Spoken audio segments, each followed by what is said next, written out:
A gente está voltando agora no Acontecência com o tema Política da Boa Vizinhança, importantíssimo. Sabe por quê? Porque a gente está trazendo aqui informações que são assim básicas e primordiais para você ter uma ótima convivência com o seu vizinho.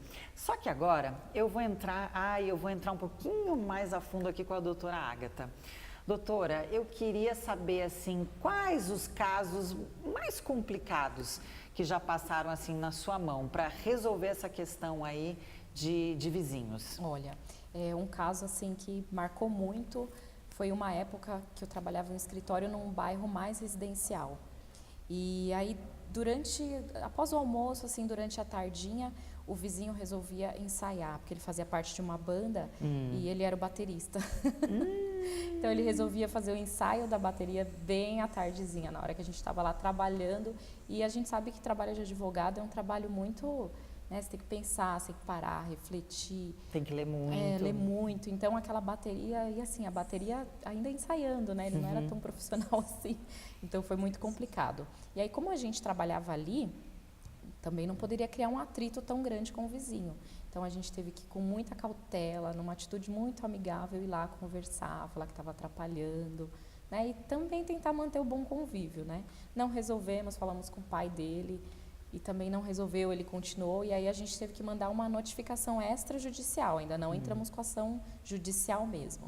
Porque até poderia já entrar com uma ação de obrigação de fazer, para que o juiz ordenasse que ele parasse de ensaiar, só ensaiasse aos finais de semana, até porque não era um incômodo só para mim, também tinha um vizinho do outro lado que se incomodava. Que também se incomodava. Né? E até uma indenização por dano moral, né? Por dano material. Mas aí a gente fez a notificação extrajudicial, que ainda é um procedimento extrajudicial, né? Fora do judicial ainda. E aí, por fim, resolveu, ainda bem. E ele sempre fazia os ensaios no final da tarde? Sempre à tarde, após o almoço, todos os dias da semana ele ensaiava. Mas assim, na casa normal? Na casa dele. Não tinha nenhum estúdio? Não tinha nenhum isolamento acústico, nenhum nada isolamento, disso? Nada disso. Então a gente poderia, porque assim, a lei das contravenções penais, ela fala de perturbação do sossego. Então, era uma forma de perturbação. Se a gente visse o nível do barulho, é um nível altíssimo. Então, a gente poderia, de repente, chamar a polícia, né, para fazer um boletim de ocorrência, e até, se ele insistisse, até seria um procedimento a apreender a bateria. A polícia até poderia fazer isso, que era o agente causador do barulho. E era a banda toda? Não, ele ensaiava sozinho. Sozinho? Só ele. Nossa. A banda tem os decibéis, não é? Exatamente. Que é Tem, já é estabelecido pela lei, né? Quais são os decibéis que são permitidos e aqueles que já ultrapassam o normal. E para resolver isso, então, por exemplo, vocês fizeram uma conversa, primeiro com ele, Sim. Depois uma conversa com o responsável dele. Sim. E aí, não resolvendo isso, vocês entraram então com essa medida extrajudicial. Extrajudicial. Ok, e quais os critérios então que a gente precisa realmente definir que não deu mais, vai para o juiz? Sim. Então, o juiz, ao analisar um conflito, ele vai se nortear por alguns pontos, porque, como a gente já disse no primeiro bloco, a lei não abarca casos específicos, todos eles, apenas alguns. Então, o juiz vai verificar a preocupação, quem chegou primeiro. Então, de repente, eu comprei um imóvel numa rua que já tinha uma indústria, algum lugar que já tinha algum barulho, que causava um ambiente diferente, um clima diferente. Então, eu já sabia na hora da compra, não vou poder reclamar depois. Não é assim que o juiz vai sempre determinar por esse critério, mas também vai ser utilizado. Tá. Se a zona é residencial ou então é comercial, se o prédio está edificado de uma forma regular, e também que ele vai analisar a tolerância do vizinho, né? O nível de tolerância dos vizinhos. Porque muitas vezes o que é sossego e paz para um, talvez não seja para outro. Um se incomoda mais, outro se incomoda menos. Então, isso tudo vai ser analisado. Isso é complicado, porque cai naquilo ali que a doutora Rafaela falou no início, né? Eu acho que antes de adquirir um imóvel, de comprar, é você pesquisar. Escolher um imóvel é uma das coisas mais importantes que se tem. O Marcos deve saber melhor como urbanista, não é só o preço, o valor, o que eu consigo, onde Eu gosto de ir ao mercado a pé. Eu preciso saber se tem mercado a pé ali. Eu gosto de dar festas. Eu preciso saber se este prédio, se este bairro, se este condomínio fechado permite. Se tem salão, se não tem. A luminosidade. Eu gosto de não ter cortinas e aproveitar ao máximo a luz do dia. Eu preciso ver se a janela está de frente para o sol da manhã, da tarde. Escolher um imóvel é uma tarefa muito complicada. Não basta abrir o jornal ou as plaquinhas ou entrar numa imobiliária e falar, quero este. Eu acho que é fazer uma consultoria, né, Marcos? Sim, a gente fala, né, que a escolha do imóvel, ainda mais para quem vai residir no imóvel, é talvez uma eu nem falo tanto do imóvel, mas enfim, a residência é uma das decisões mais importantes da vida de uma pessoa. Porque eu até costumo falar assim, o tipo de vizinhança que você quer ter é importante também. Eu dou um exemplo, uma pessoa que gosta, enfim, de morar próximo dos bares, da vida noturna, né? Ela sabe que em certos bairros ela vai encontrar isso, ao passo que uma pessoa que não gosta disso, ela deve sim, né, saber que isso existe naquele lugar, buscar um outro. Às vezes não é uma distância tão grande assim que inviabiliza outros aspectos da vida dela. Mas é importante sim, né? É que eu acho que o grande critério hoje, eu digo assim, vamos tentar trazer isso para a nossa vivência aqui, nível Brasil. Eu acho que ainda é a questão de preço. Ainda né? Eu acho que primeiro, basicamente a escolha, ela começa pelo preço do imóvel. Né?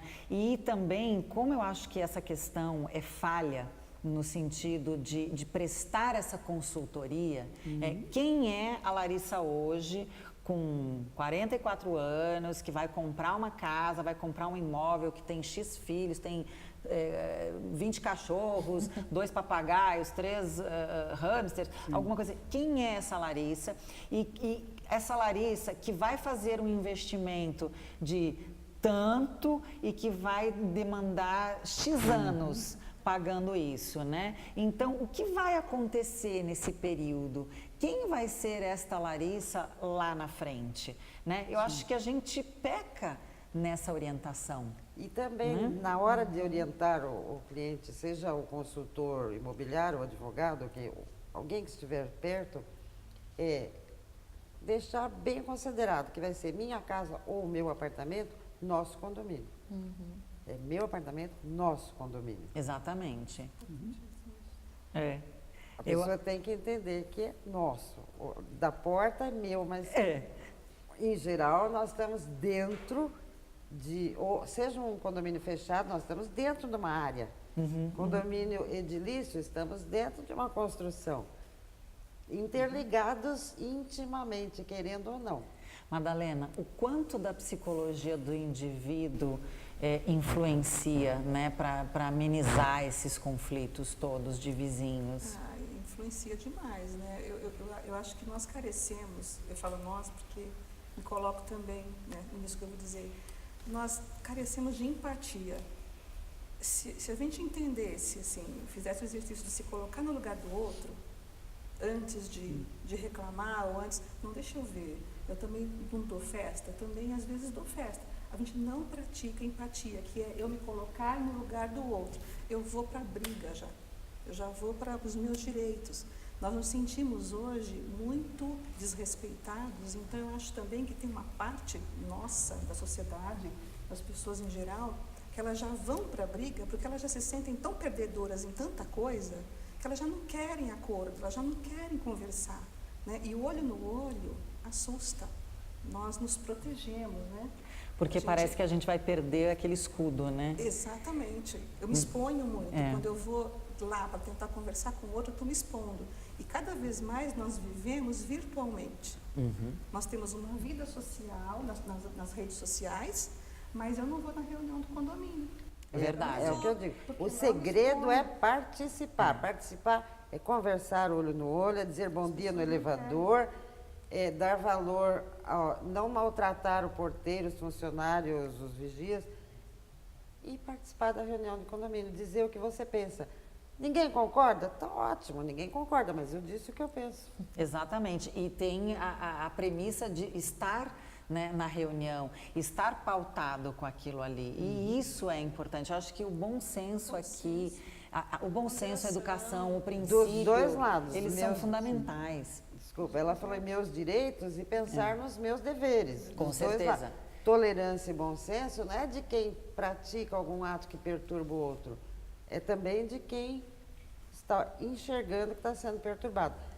Ah, é uma musiquinha, vou esperar até umas 8h30, 9 horas da noite, aí eu reclamo. Posso esperar um pouquinho? Vou deixar um tempinho, mas olha, antes a gente vai ter que ir para o nosso novo break, eu quero fazer o seguinte, eu vou fazer uma pergunta e aí nós vamos responder aqui nessa prancheta e na volta do break nós vamos rever essas respostas. Olha aqui, pega uma caneta aqui, passa lá para ele, por favor, Madalena, doutora Rafaela. É o seguinte, gente, a gente vai fazer um meia-culpa aqui, tá bom? Eu quero saber, na opinião de vocês, né? Faz de você um bom vizinho e que característica pode fazer de você um mau vizinho? Então, coloca ali na primeira linha o bom vizinho e embaixo o mau vizinho. E a gente vai para um break rapidinho. Fica com a gente aqui no Acontecência, porque eu volto logo, logo e aí volto com essas respostas para dar mais uma aquecida nesse tema polêmico que é o Política da Boa Vizinhança. A gente volta daqui a pouquinho.